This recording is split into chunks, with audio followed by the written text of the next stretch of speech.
안녕하십니까. 안녕하세요. 날씨가 좋습니다. 바람도 안 불고요. 네, 처음 뵙겠습니다. 네, 부동산 학개론 한동균입니다.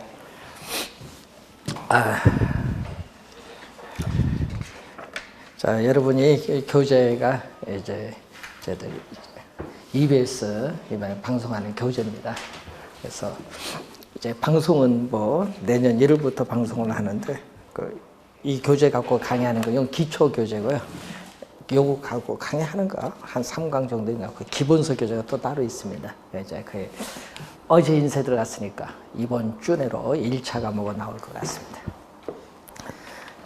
그 시험 우리가 보는 이유가 뭘까요? 저희들이 옛날에 대학교에서 강의할 때 보면 학생들은 이제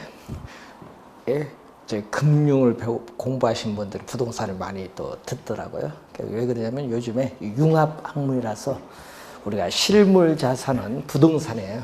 실물 자산. 자, 여러분들이 우리 뉴스나 신문에서 많이 보면 실물 자산과 이 금융 자산으로 이렇게 크게 나누어 보거든요. 그래서 실물 자산은 이제 실제 물건이에요. 실제 물건.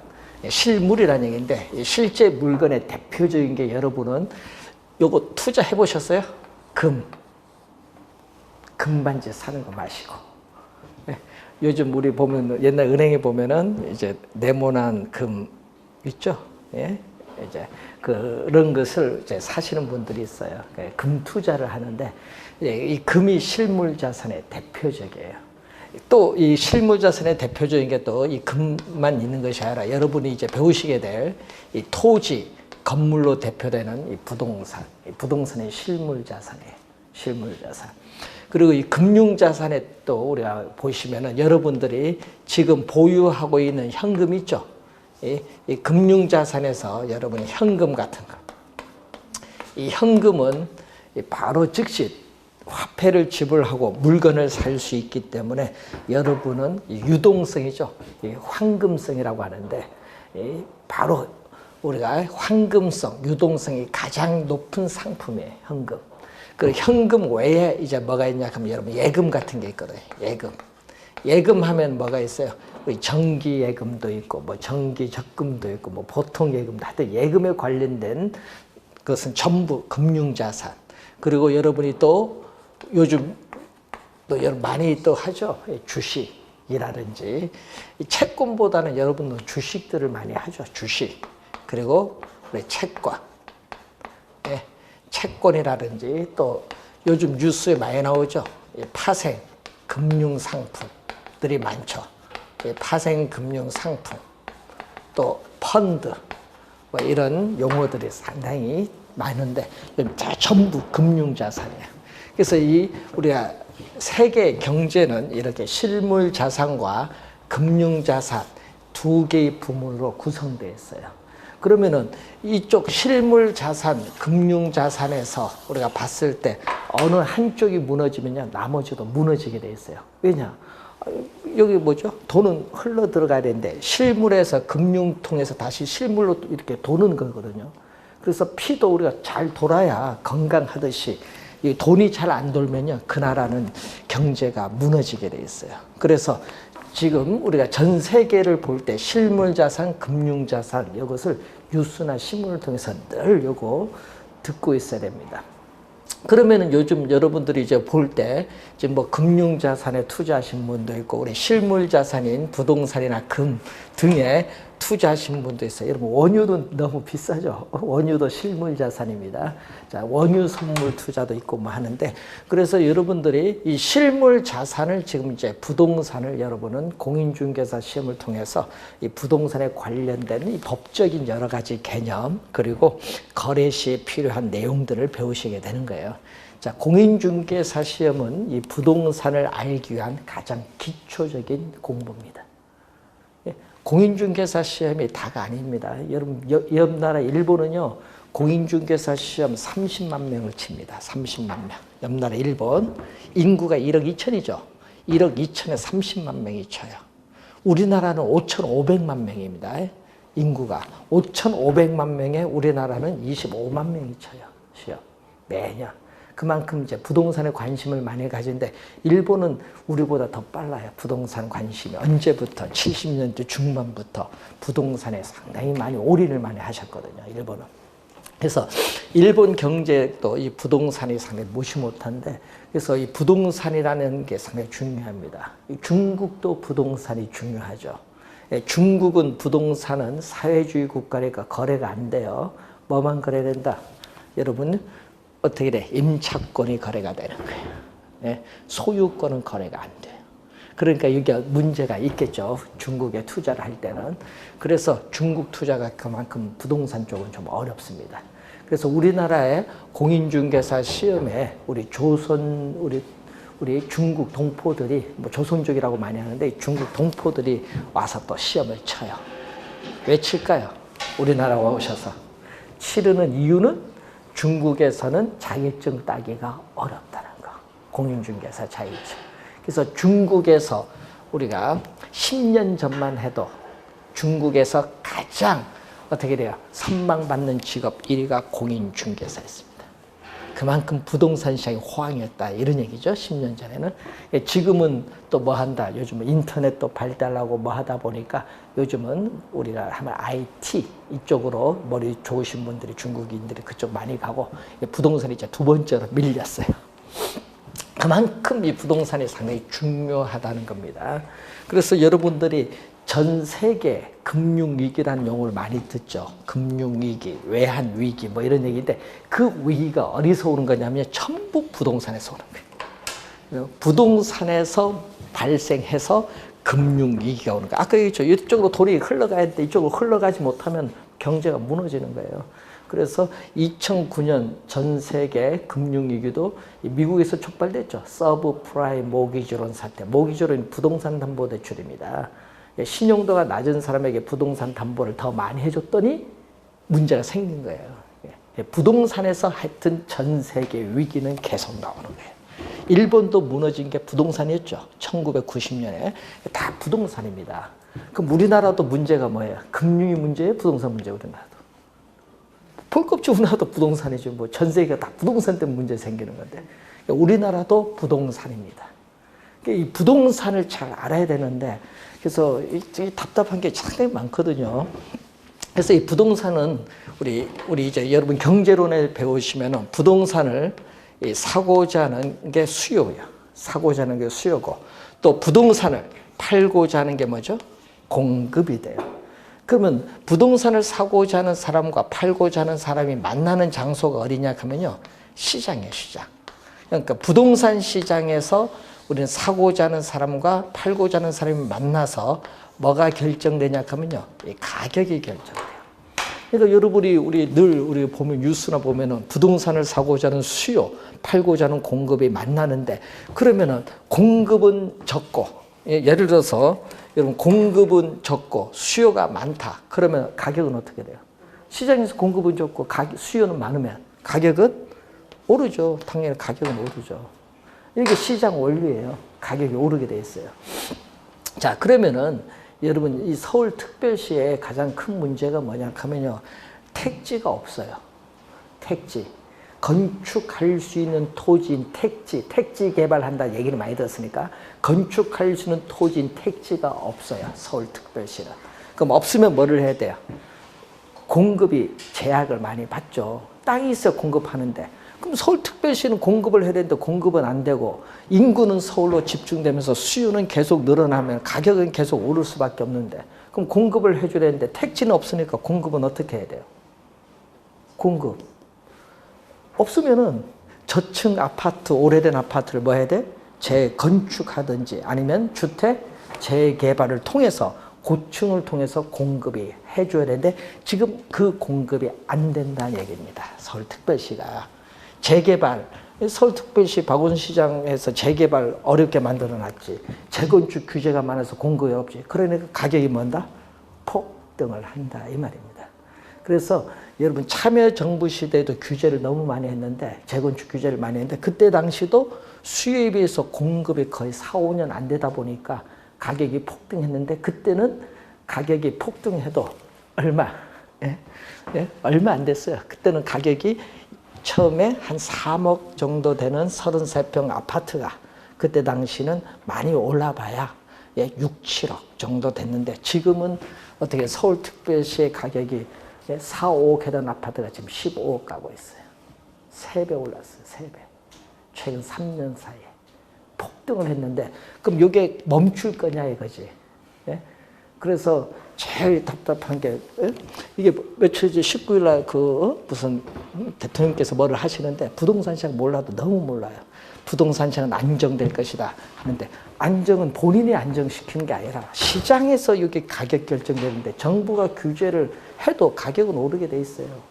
왜냐? 공급이 안 되는데. 공급이 안 되잖아요. 그래서 어떻게 돼요? 그 내년에 최대 아파트가 공급되거든요. 내년 2월에 서울에 그게 좀 상당히 빅 이슈 될 텐데 둥총 주공 아파트라고 했어요. 올림픽 아파트 옆에 서울 둥총 주공 아파트인데 내년 2월에 10,000세대가 넘는 아파트가 분양되는데 그중에 일반 분양이 특별 공급, 조합원 분양 빼놓고 한 4,500세대 가까이 분양이 돼요. 최고예요. 내년도. 근데 그 일반 분양 4,500세대인데 문제는 분양 가격이 평당 얼마 딱 정해진데 보증공사에서 뭐 규제를 할 거니까 또 가격은 그만큼 많이 오르진 않겠지만은 받으면은 아파트 분양 가격과 분양가 규제가 되니까 분양 가격과 시장에서 실제 거래되는 가격의 차이가 7억이에요. 내년에 500대 1 갑니다. 공급이 안 되니까 몰릴 수밖에 없어. 그러다 보니까 여러분이 수요 공급에서 가격이 어떻게 결정되는지 이게 상당히 중요합니다. 근데 지방은 어떻게 돼요? 지방은 수요에 비해서 뭐가 많아요? 공급이 많아요. 주택 보급률이 110% 넘는 곳이 많아요.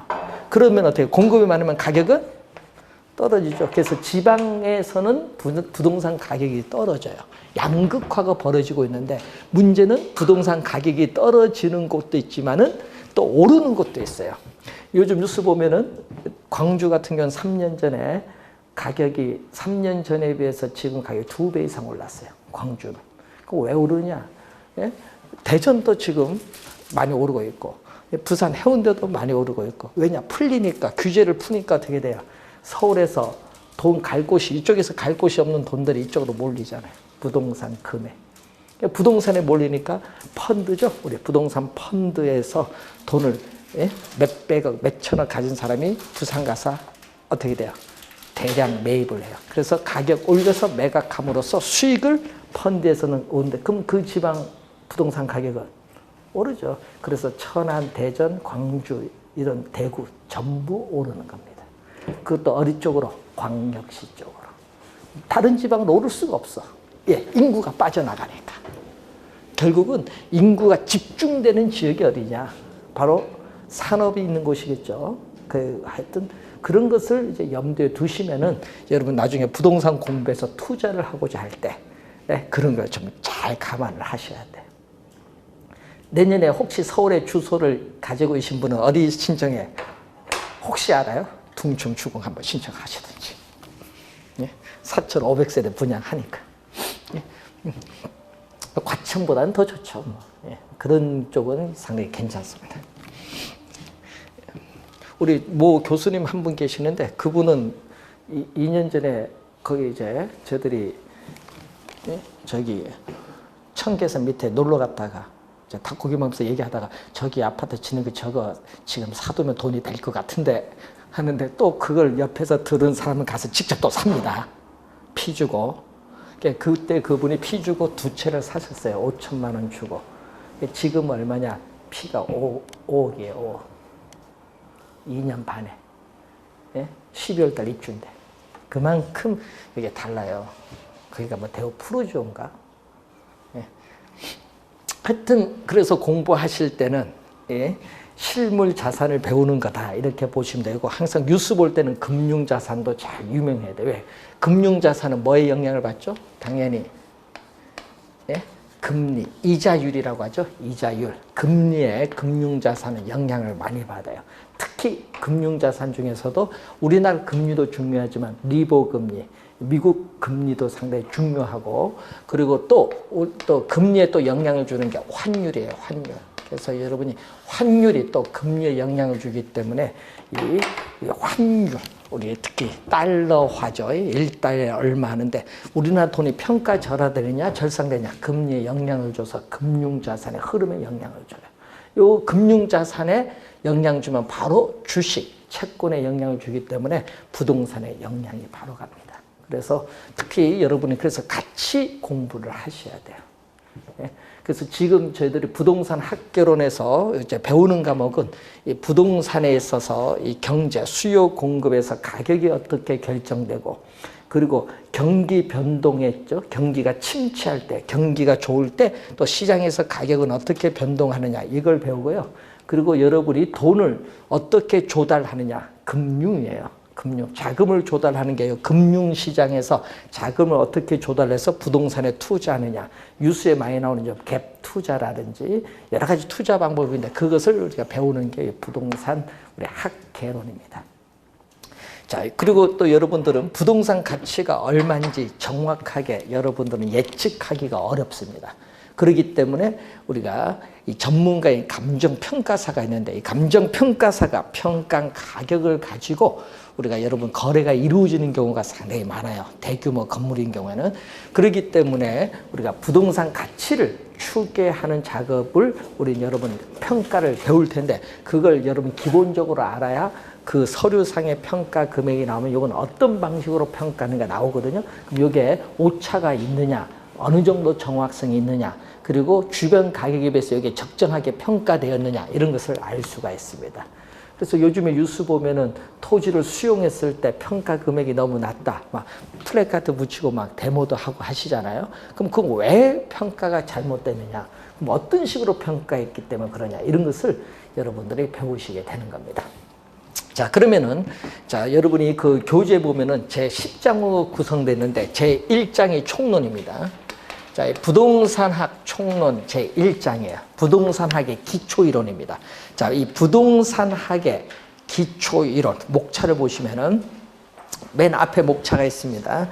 여러분이 컨텐츠에서요, 거기 목차가 이제 나와 있는데 맨 앞에 있습니다. 목차. 그 목차를 보시면은 우리 지금 파트가 10개의 파트로 구성됐습니다. 부동산학개론은 그 제일 파트 1이 부동산학의 기초이론, 총론을 의미합니다. 그래서 이 총론은 우리 부동산학을 배울 때 부동산이란 무엇인가를 배우거든요. 그래서 우리 평균 매년 3문제 정도 출제되죠. 이 기초 문제로 출제하는데, 그래서 여기서 배우는 것은 당연히 뭐를 배우느냐, 우리 지금 부동산을 배우니까 부동산이란 무엇인가, 요것부터 배우는 거죠. 부동산이 뭐냐? 여러분 쉽게 얘기하면 토지인데 땅입니다. 그럼 이 땅에서 또 지어진 건물, 요걸 배울 텐데, 그러면은 이 부동산이란 무엇이고, 부동산이 우리 관련돼서 또 토지와 건물로 대표되잖아요. 그래서 토지와 건물로 대표되는데, 이때 이 토지가 우리는 실제 여러분이 중개사 따서서 거래할 때 토지란 용어가 어떤 용어로 쓰이느냐. 그 가끔 얘기할 때, 아, 저 땅은 맹지인데 저 맹지 가격은 상당히 싸다, 뭐 이런 식으로 얘기할 때, 그러면 그 토지라는 땅이 실제 거래를 할 때 어떤 용어로 이용되고 있느냐, 이 용어들이 우리가 실제 중요하기 때문에 매년 우리가 출제를 해요. 토지에 관련된 용어가. 그리고 또 우리 일반 상품과는 달리 또 토지의 용어도 중요하지만은 이 토지의 특성이죠. 일반 상품에는 우리가 존재하지 않고 이 토지에만 존재하는 특성이 있어요. 이 특성을 알아야 부동산 평가라든지 시장을 우리가 알 수 있기 때문에 토지에 관련된 특성이 또 매년 출제를 합니다. 이 두 가지는 우리가 일반 상품 시장에서는 배우지 못하고 이 부동산에서 배우는 용어이기 때문에 매년 우리가 출제를 할 수밖에 없는 그러한 내용이에요. 그래서 요 내용에서 우리가 보통 우리 부동산의 개념, 토지, 건물에서 토지 용어 특성이 매년 출제를 하는 부분이에요. 기초로서. 그래서 여기서는 시험 문제 내도요, 우리가 잘 틀리지 않는데 가끔 틀리시는 분이 있어요. 왜냐하면 용어가 하도 많다 보니까 여기 헷갈리시는 분이 좀 많죠. 자, 그래서 거기 보면은 이 총론을 배우고 나면은 지금 수요 공급에 의해서 가격이 결정되는 부동산 경제 이론이 나옵니다. 파트 2죠. 예? 거기 보면은 부동산 경제 이론 제2장을 보면은요, 수요 공급에서 가격이 어떻게 결정되느냐, 이 관계를 배우고 또 부동산 경기에 있어서의 변동의 흐름을 배웁니다. 자, 그럼 이 경제론을 여러분이 배우면은 용어가 어려운 용어들이 아닌데 시험에 나오면은 여러분들 이쪽이 많이 어려워하는 것 같아요. 보통 4문제 정도 출제하는데, 자, 문제는 이 경제론에서 우선 올해죠. 올해 30회 시험은 좀 쉽게 출제를 했고요. 29회 시험이 좀 어려웠어요. 올해 시험은 좀 쉽게 출제된 파트인데, 경제론에 4문제 정도 출제할 때 당연히 뭐 수요 공급에서 가격이 결정되는 원리를 출제하는데, 이 경제론에서는 뭐가 나오냐면 그래프가 나와요. 그래프. 자, 여러분이 우리 이론을 배울 때는 이론을 보면은 이해가 좀 늦게 되는 부분이 있어요. 그래서 보조 수단으로서 이 그래프를 이용해서 설명을 하는 경우가 있어요. 근데 문제는 이 그래프를 이용해서 설명하면 여러분이 실제 시험 가면요, 머릿속에 영상이 돼서 쉽게 문제가 풀리는데 이 그래프 자체를 또 어려워하시는 분이 있어요. 예? 그래서 이 그래프를 이제 나중에 공부하다 보면요, 요거에 스트레스 받으신 분도 많아요. 그래프 때문에. 또 뭐가 배우냐면 또 수식이 나와요. 수식 이제. 수식은 어디서 나오냐 하면요, 탄력성 배울 때 이제 수식이 이제 나오는데, 자, 여러분이 탄력성이라는 용어는 우리 실제 우리 현실 경제에서 많이 사용하죠. 원래 물리학의 탄력성 개념이야. 뭐 우리 탄력성이 있다 없다 얘기도 많이 하는데, 그 물리학 개념을 경제이론에 도입을 한 거예요. 그래서 여러분이 가끔 있죠. 우리가 배추 가격이 오를 때 시장에서 배추 수요량이나 공급량이 어떻게 변하느냐, 그런 얘기를 많이 하죠. 예? 그리고 여러분이 또 우리가 사치품 가격이 오른다. 예? 그럼 오를 때 시장에서의 수요량은 어떻게 변하느냐, 뭐 이런 게 있죠. 그리고 소주 가격을 올렸을 때 시장 소주 수요량은 또 어떻게 변하느냐. 이런 이 가격과 수요량이죠. 시장에서 거래되는 가격과 시장에서 사고자 하는 수요, 팔고자 하는 공급이 어떤 영향을 주고받느냐, 이걸 연구하는 게 탄력성입니다. 이 탄력성이 상당히 또 우리 경제이론에서는 중요합니다. 그래서 탄력성이 우리가 높다, 낮다, 뭐 얘기도 많이 하는데, 그래서 이 탄력성에 관련된 용어가 이 경제이론에서 배우는 그런 내용인데, 자, 그래서 이 경제이론을 배우면은, 그런데 또 수요 공급에 의해서 이 가격이 시장에서 결정이 되는데, 이 가격에 또 영향을 주는 요인들이 있어요. 어떤 요인이 주냐? 정부가 개입을 해. 여러분, 우리 시장은 정부가 개입을 하지 않고 자유동적으로 수요 공급에서 가격이 결정되는데, 이 정부가 개입을 하게 돼요. 그래서 여러분이 이 시장에서는 우리가 가격이 상당히 결정되는 그런 장소인데, 여기에다가 정부가 개입을 하는 게 바로 뭐다? 정책입니다. 정부의 부동산 정책이 나와요. 그래서 이 정책 이론과 이 시장 이론이 나오는데, 여기 2장이죠. 시장 이론은 3장. 그리고 정책 이론은 4장인데, 이 시장 이론에서 여러분들이 우리 배울 것은 뭐 중요한 건 주거용 부동산 시장도 있고 상업용 부동산 시장도 있고 공업용 부동산 시장도 있어요. 농업용, 임업용은 시험에 출제하지 않으니까 놔두고, 그 중에서 여러분들이 우리나라에서 관심 많이 갖는 게 뭐예요? 당연히 주거용 부동산 시장, 주택시장이죠. 그것은 기본적으로 배우는 건데, 그런데 여러분들은 또 우리나라에서 공인중개사가 거래할 때 좀 돈이 된다 하는 거래가 뭐냐? 바로 상업용 부동산, 상가 건물이에요. 상가 건물이 주거용 부동산보다 수수료가 높죠. 뭐가 또 붙어요? 수수료 높지만은 또 권리금이 또 있기 때문에 상당히 이 상업용 부동산 거래가 또 가격이 또 비쌉니다. 그래서 특히 그러기 때문에 항상 배우는 게, 우리는 상권을 배워야 돼요. 상권. 그래서 여러분들이 공부하실 때 우리 거래를 할 때 분석을 해줘야 돼. 여기에 상권은 좋다. 그럼 여러분 철산동의 상권은 어떠한가? 분석을 할 때 어느 종목을 거래하는데 그 종목이 철산동 여기에 몇 개 있고 거기서 연간 매출은 어느 정도 되고 유동인구 얼마, 이거 다 분석을 해놔야 됩니다. 왜? 거래할 때 제시를 해줘야 돼요. 요즘에는 잘못 제시해주면요 소송 들어와요. 그렇기 때문에 분석을 정확하게 해줘야 돼. 상권 분석을 해야 되거든요. 그래서 이 상권을, 이 고객이 존재하는 지역이 있죠. 고객의 수준 정도, 소득 수준, 고객 밀도, 인구 밀도, 또 교통 관계, 그런 걸 분석을 하는 모형이 있어요. 이 모형이 학자들의 견해가 이제 나오는데 여기서 매년 출제를 합니다. 상당히 중요하거든요. 중개사에게는 상권 분석 모형이. 그래서 이 상권 분석 모형에서 우리가 매년 또 출제를 하고 있습니다.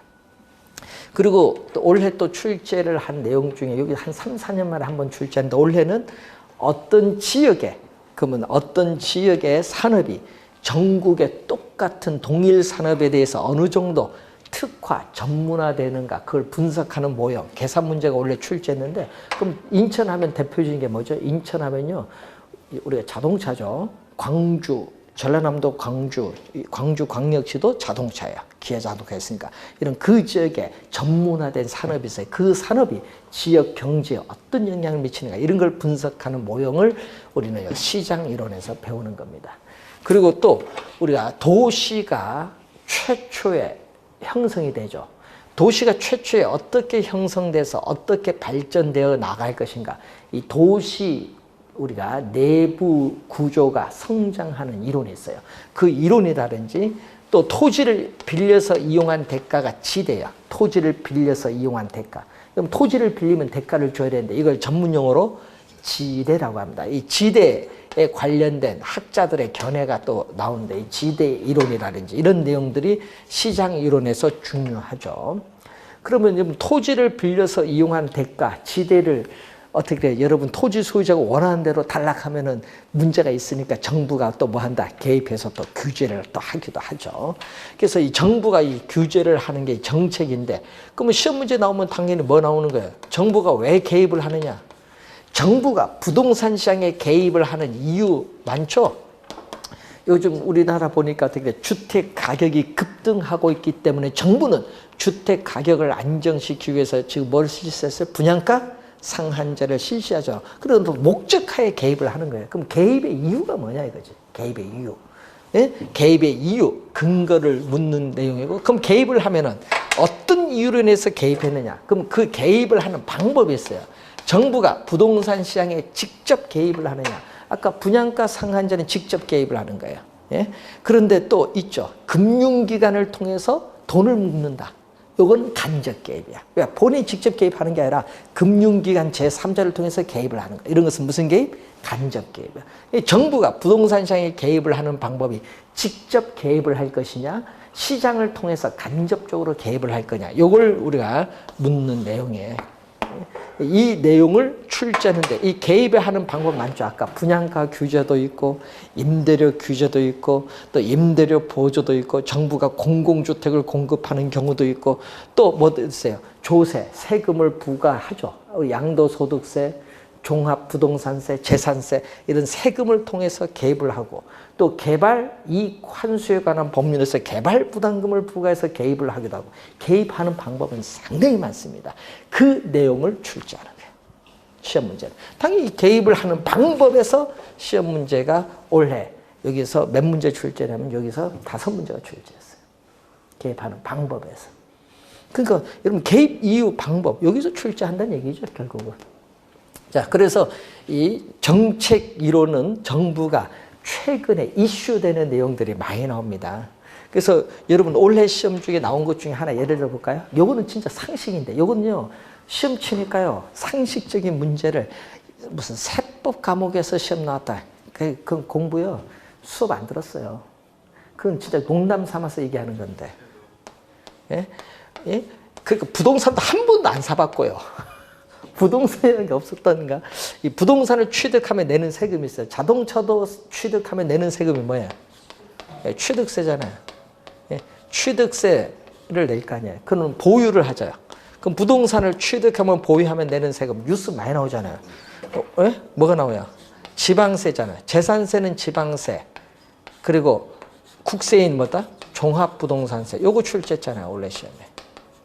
종합부동산세는 29회도 나왔어요. 국세이면서 보유과세이면서 누진세입니다. 요거 종합부동산세 이슈가 되니까 작년, 재작년, 2년 연속 출제하는 거 아니에요. 그러면 또 처분한다. 여러분 부동산 보유하다가 처분하면 내는 세금 대표적인 게 뭐가 있어요? 양도소득. 이걸 출제했더니 요것도 무슨 세법이래. 세법도 아니고 상식. 요거 출제했어요 원래. 예? 보유 때 지방세, 국세, 요 국세죠. 요거 출제했잖아요. 여기서 정답 물었잖아요. 이걸 틀리신 분들은 진짜 문제가 많은 거예요. 점수 주려고 낸 건데. 이걸 세법이라고 해서 이의신청을 해놓은 거야. 이의신청 받아줘요? 받지도 않지. 기본적인 것도 모르면서 무슨 부동산 공부하냐고. 원래 시험 문제 뭐 공법 지문 막 낙담한데 공법 지문 나온 것도 딱 하나 있어요. 다른 건 다 개론에서 배웠어요. 뭐 예를 우리 주택법령상의 분양가 상한제 모의고사 풀면서도 강의해주고 해주는데 그거 시험에 나오니까 또 주택법에서 나왔다고 상식적인 걸 이슈가 되는 거 나온다고 하는데도 그 공부를 안 하는 건 문제가 있는 거지. 그래서 요즘에 시험에 나오면요 개론은 모든 과목 학개론에 모든 부동산에 관련된 학문적 내용은 다 들어와요. 근데 문제는 그걸 세분해서 여러분 민법, 공법, 세법 이렇게 다 배우는 거지. 옛날에는요 세법도 개론 안에 있었어요. 중개사법 개론 안에 있었어요 다. 그걸 지금 세분화시켜서 지금 다른 과목에서 배우는 거지. 그러니까 부동산 학교의 범위가 워낙 넓어서요. 옛날에 하도 데모를 많이 해요. 너무 범위가 넓다. 그래서 지금 압축시켜 놓은 거예요. 그리고 다른 과목을 세분시켜서 뭐 한다? 거기서 출제를 많이 하는 겁니다. 13회 시험에 이런 게 났거든요. 취득, 보유, 처분에 모두 관련된 세금 뭐냐? 그거 출제했어요. 그래서 그때 당시 뭐야? 우리가 정답은 농어촌 특별세, 인지세, 예? 그 부가가치세 그걸 정답 물었어요. 그때 당시는 13회 시험 오래됐죠. 예? 여러분 내년에 31회 시험인데 올해 시험에 13회 시험에 그걸 취득, 보유, 처분에 관련된 세금 물었어요. 개론에서. 시험 문제는요 항상 기본적인 걸 알고 그 다음에 응용되는 걸 묻죠. 그래서 여러분이 시험 문제 나오면요 양도소득세 부과로 인한 시장에 나타나는 효과 또 재산세 부과로 인해서 나타나는 효과 이런 걸 출제해요. 시험 문제는. 그것은 이제 나중에 가서 배우는 내용이고 하여튼 정책 이론에서 이슈가 되는 내용은 출제를 합니다. 내년도에도.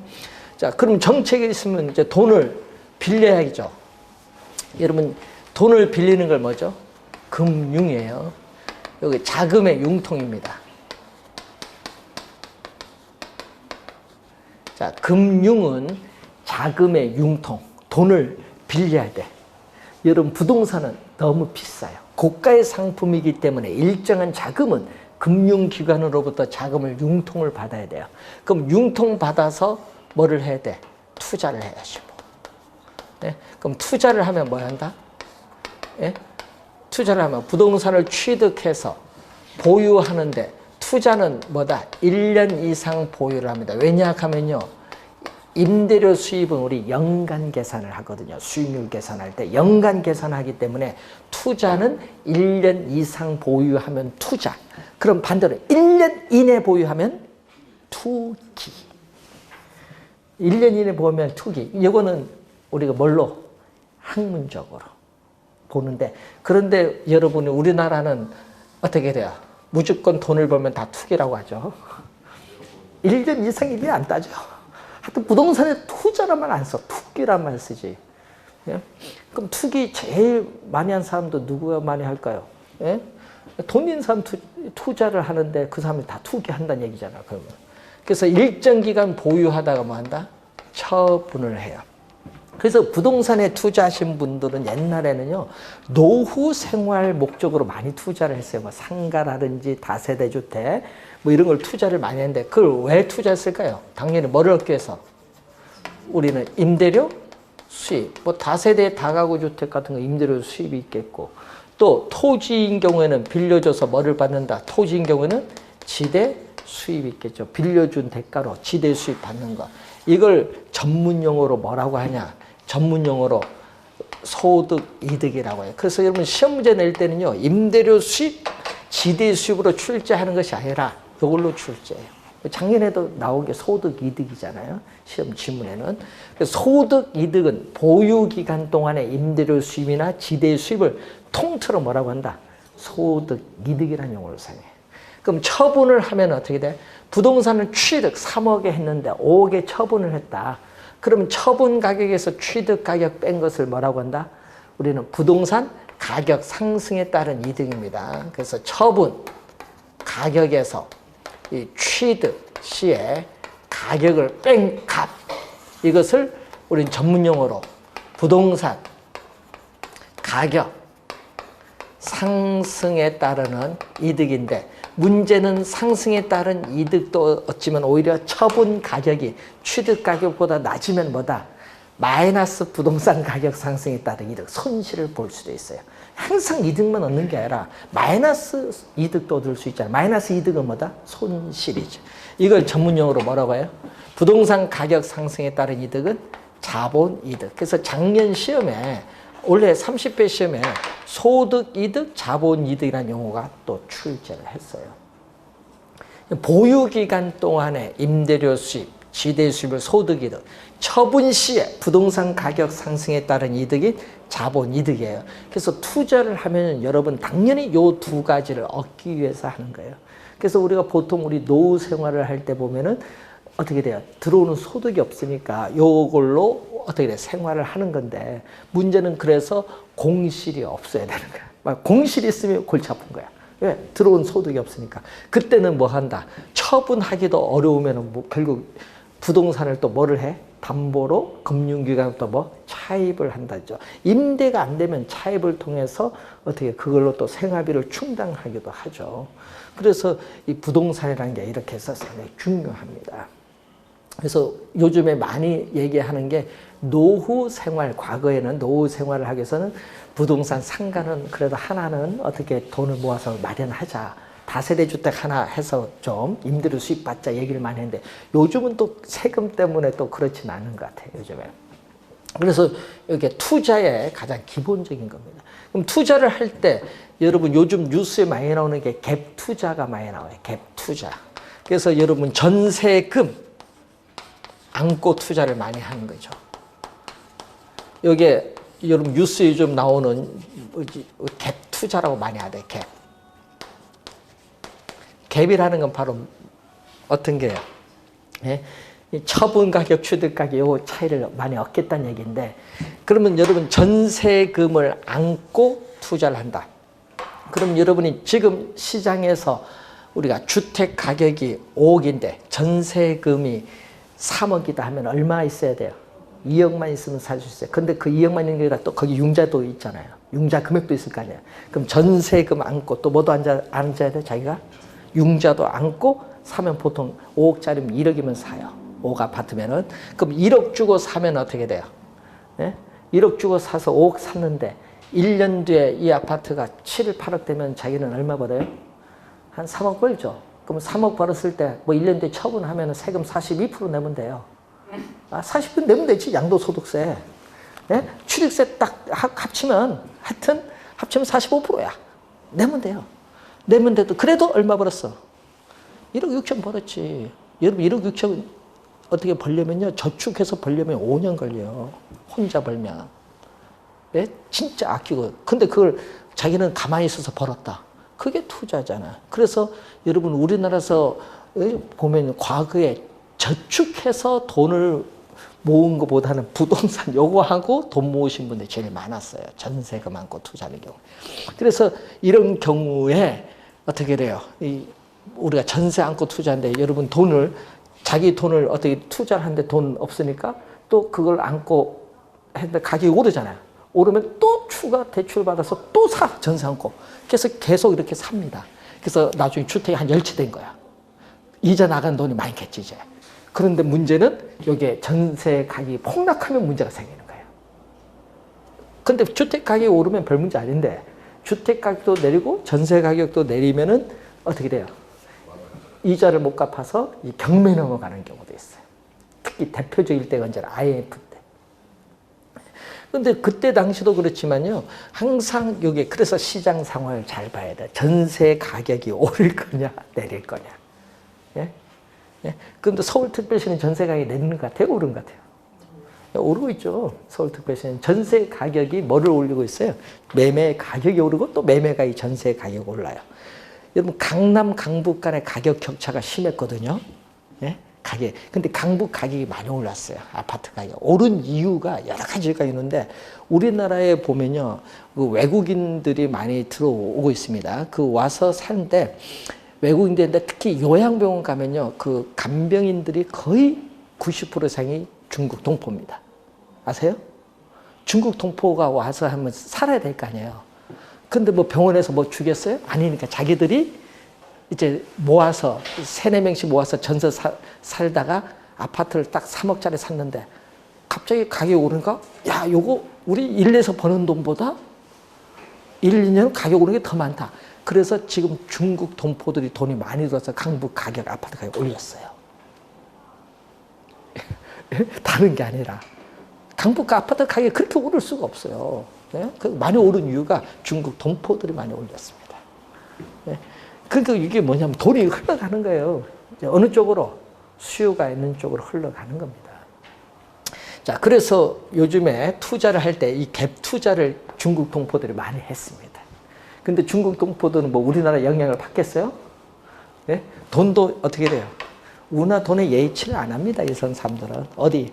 예? 외국계 은행이에요. 홍콩, 상하이 은행이라든지 이런 게 해서 우리나라 규제를 벗어납니다. 돈 조달하는데 아무런 문제 없어. 외국에서 돈 들어오는 거 외자니까. 야, 대단한 사람들이 많아요. 머리 쓰신 분들이. 그러다 보니까 우리나라 규제가 먹힙니까? 안 먹히지. 그러니까 서울특별시 가격이 규제해봐도 안 되고 계속 오를 수밖에 없는 이유죠. 공급은 안 되고. 자, 그래서 이제 요게 지금 많이 하는 거고요. 뭐 수익률 가지고 뭐 투자하기보다는 우리 요걸 가지고 투자를 제일 많이 했어요. 예? 그래서 항상 투자를 할 때는 뭐를 이용한다? 전세금이 금융기관에 대출을 받은 것과 비슷한 효과를 준다. 예? 그런 의미에서 우리는 부채를 안고 투자를 하는 거예요. 그래서 부동산은요, 부채를 안고 투자를 하는 겁니다.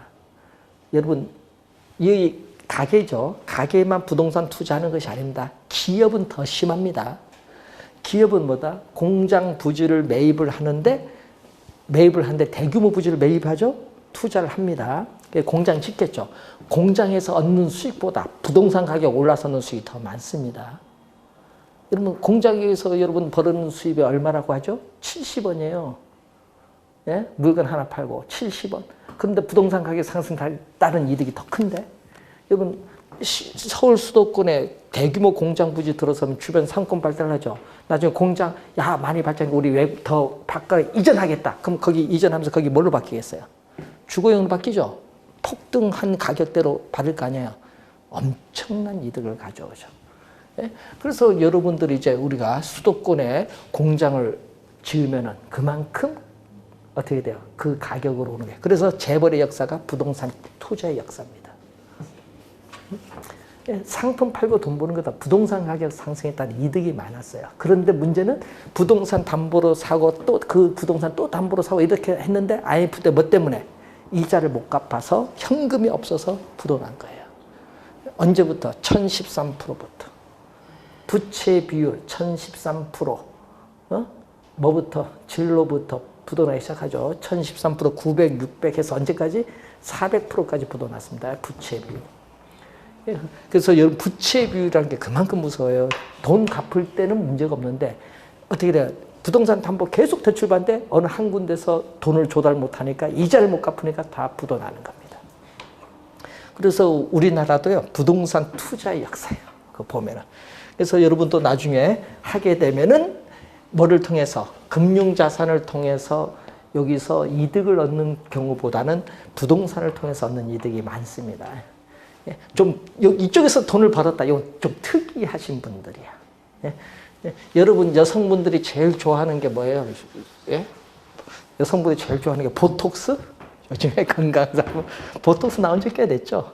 그래서 메디케어죠, 메디케어, 메디톡스인가? 메디톡스에서 나온 게 보톡스인데 그걸 처음에 그 의사분인데 그걸 거기에 투자를 해서 예? 투자를 해서 주식 상장하면서 돈을 엄청 벌었죠.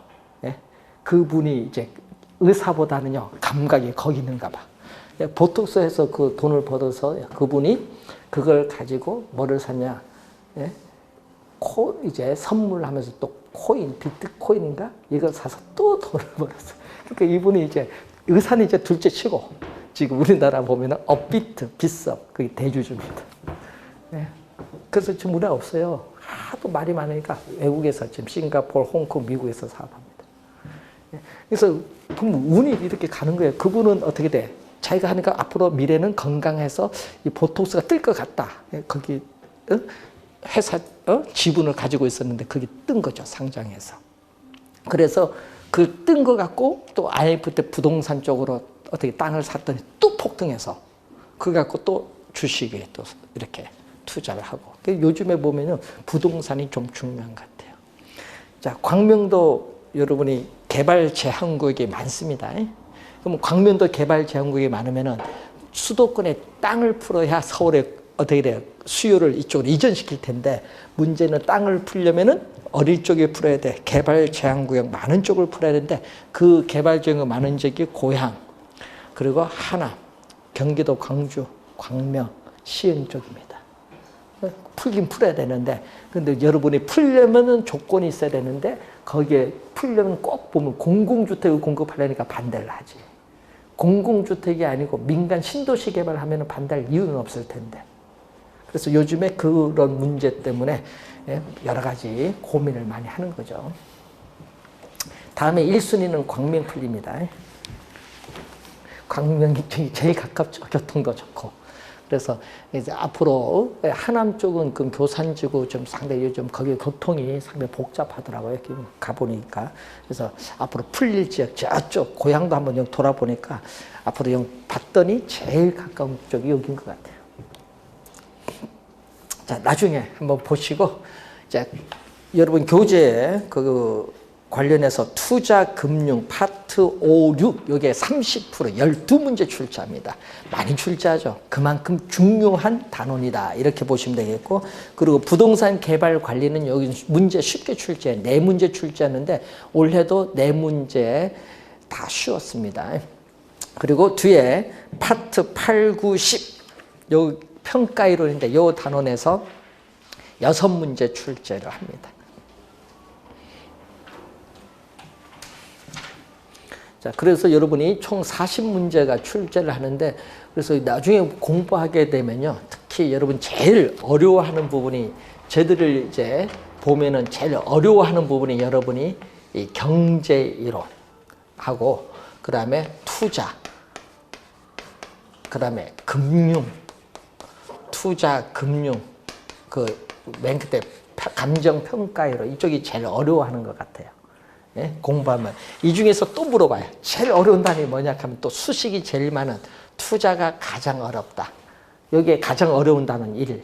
두 번째는 뭐다? 감정평가. 이것도 여러분 우리가 보통 대학교 4학년 대학원 가서 배우는 내용이다 보니까 용어들이 어려워요. 여기 좀 어렵다 하고 그 다음에 3번째가 금융, 경제가 4번째 이렇게 얘기를 많이 해요. 그래서 요 내용이 우리 시험 문제 나오면요. 시험 문제 나오면은 요 내용에서 55%가 출제를 해요.